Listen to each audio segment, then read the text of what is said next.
Before watching the video, don't forget to subscribe the channel and enable bell notification to never miss an update from us. Hello everyone, this is Ashima, and in this video we'll be talking about daily current affairs. So we'll be taking a few news events at our point, and we'll be discussing those news events as and for examination purpose.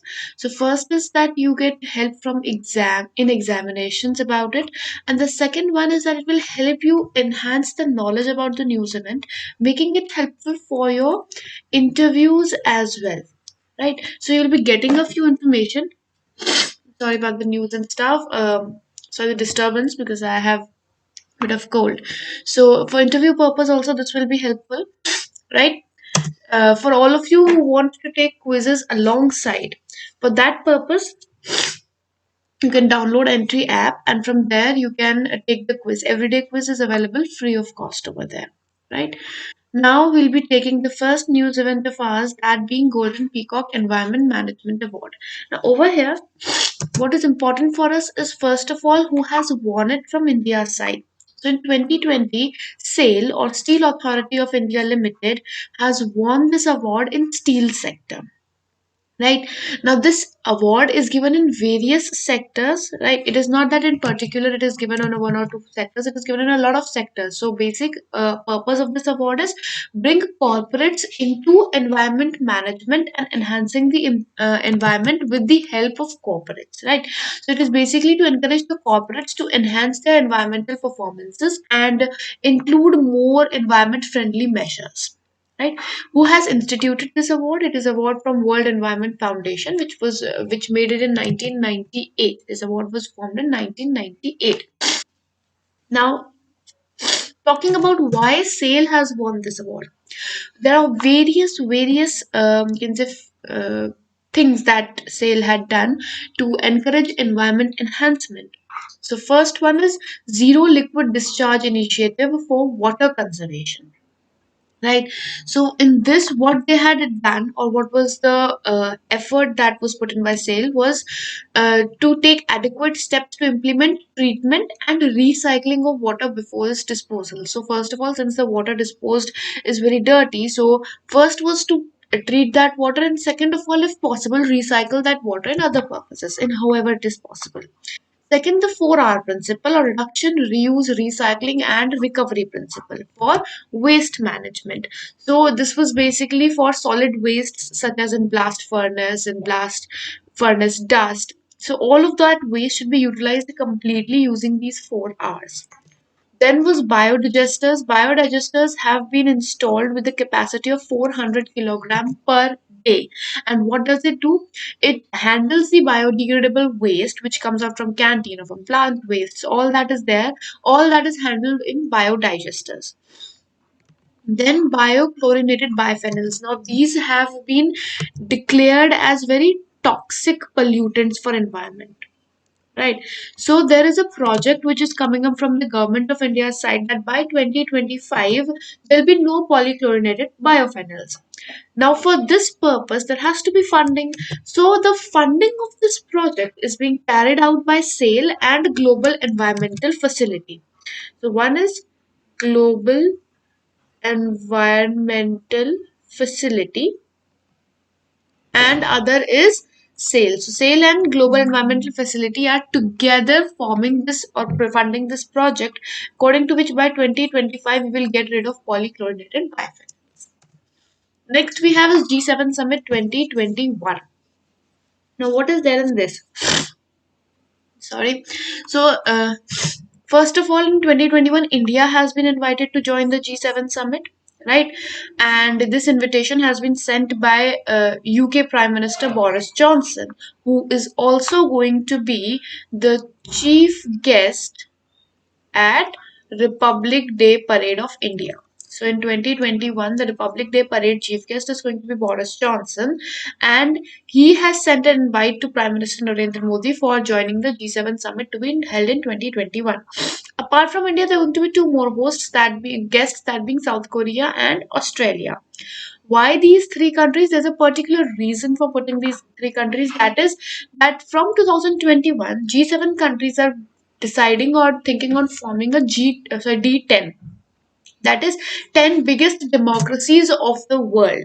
So D10 group is going to be a group of countries which was proposed by United Kingdom. So D10 formation was proposed by United Kingdom, and that is going to include the 10 biggest democracies of the world.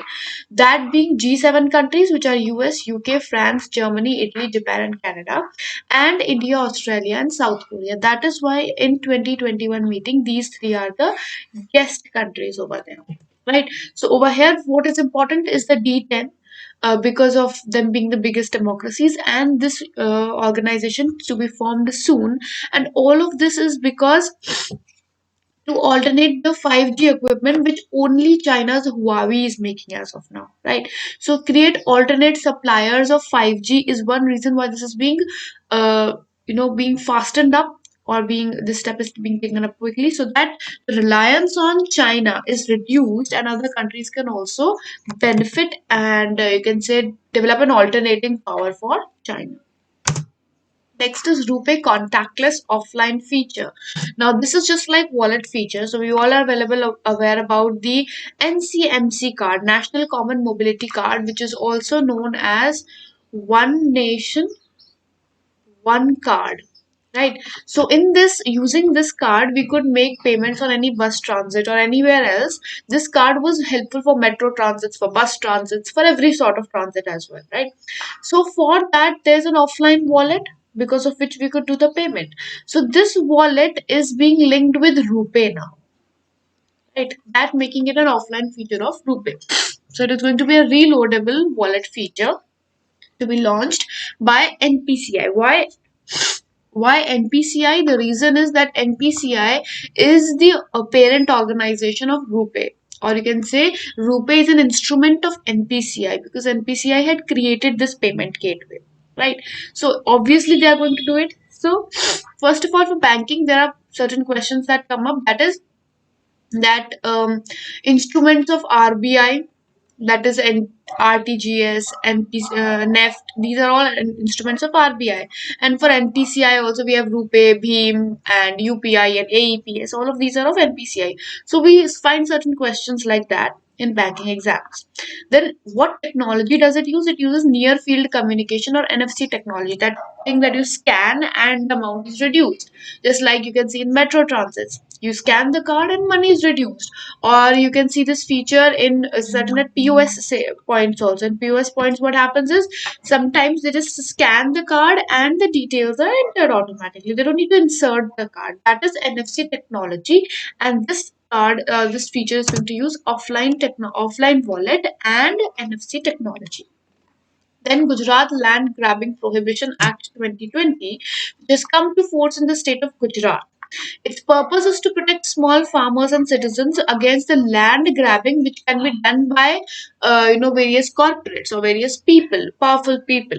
So to prevent that land grabbing of small farmers, this act has come into force, and with this, committees and special courts will be instituted so that the protection is provided to the farmers at the right instinct. Right. So in this, what is going to be there? The committee head will be the district collector. So the committee will be headed by district collector, and apart from that there are going to be other members like superintendent of police or district development officer, municipal corporation, CEO of urban development authority, police commissioners, all those who have these informations, right? How is this meeting committee going to function? The meeting is going to be every 15 days. Every 15 days means in a month they'll have two meetings, right? And for any complaint which has been registered, the decision has to be given within 21 days of filing of FIR, and the provision is 14 years of imprisonment for all of those who are being accused of it or who have done that. Okay. All right. With this, we'll be moving to ISRO SSA Control Center, which is NETRA. Now, what is the full form of NETRA? That is Network for Space Object Tracking and Analysis. The purpose is to monitor, track, and protect the space assets of India, and not every country has it. As of now, only USA and Russia have this kind of technology. The main elements are optical telescope, radar, and a control center for SSA. And the aim of SSA is to monitor, track, and protect the space assets of India, whatever satellites we have, whatever instruments we are throwing up in space, whatever research is going on, whatever is in the space from India's side, that will be protected by SSAs, right? And where is the control center? So control center for ISRO SSA is at ISTRAC campus, which is at Bengaluru. So the purpose, the city, if they ask you, that is going to be Bengaluru, right? And it will be the hub of all the SSA activities that are happening in India. Then we have Digital Services Act and Digital Markets Act. This act has been launched by United Kingdom, and this is for larger firms which are digital gatekeepers. That being big companies like you can say Google or Amazon. So all of those countries which act as a gateway of internet. Or you can say that being Facebook, Google, Apple, Amazon. In the European market, all of these are going to be regulated from now on. Their powers are going to be limited from now on. Right. So this is in European Union, not exactly UK. I'll say it's European Union.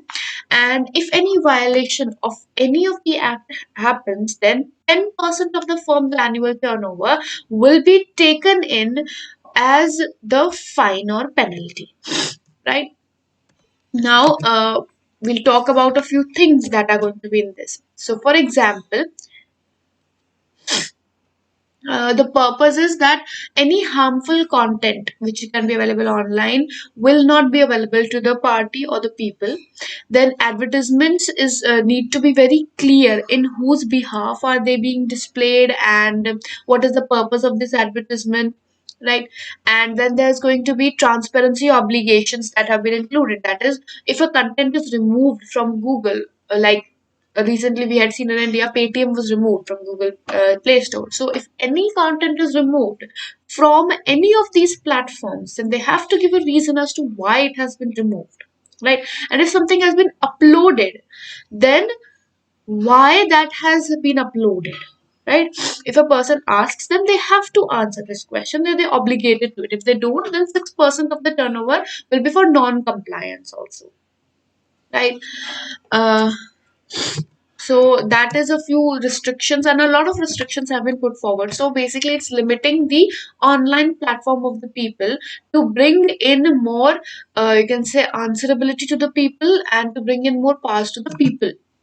Then a few one-liners. India has launched CMS-01 communication satellite into geostationary transfer orbit, which was called GSAT 12R.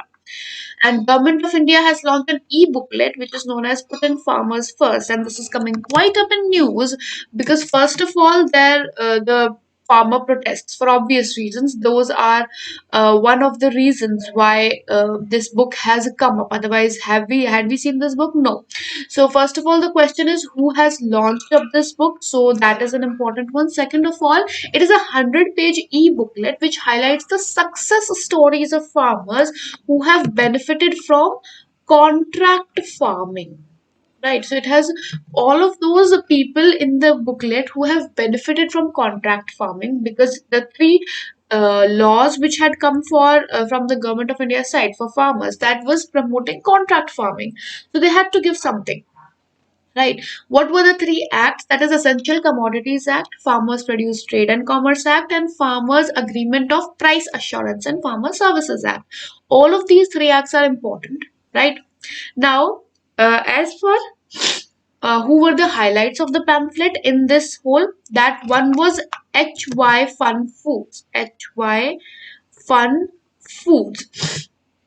Now, this is a potato processing company and it has agreements with a few Gujarat people, like about 2,500 potato farmers of Gujarat, and they have about 40,000 acres of land. And from that, HYN funds take directly and they are benefiting from it. Then, seed potato farmers in Haryana, Punjab, and Western UP, they are earning 35% margin above the cost under the Technico Agri Services. Technico Agri Services. It is in Punjab and Haryana side, right? So they have basically given a hint as to how this can be beneficial also. How these farm laws are beneficial to farmers. That is what this e-booklet highlights with a few examples, as we say. Then IIT faculties should be exempted from reservation. That is what Education Ministry has recently said, and they might take a few steps to remove reservation from IIT faculty sides. The International Migrants Day was held on 18th of September, 18th of December, and the theme was reimagining human mobility. Digital Services Act and Digital Markets Act of European Union, which we have already seen. All right. Thank you so much, and this has been wonderful. I hope this session has been helpful. Sorry, I haven't been able to take a long section for that part because of my health. But else, it's going to be soon back to everything, and we'll be joining in. So I'll see you tomorrow. Until then, goodbye, take care, and have a wonderful day ahead.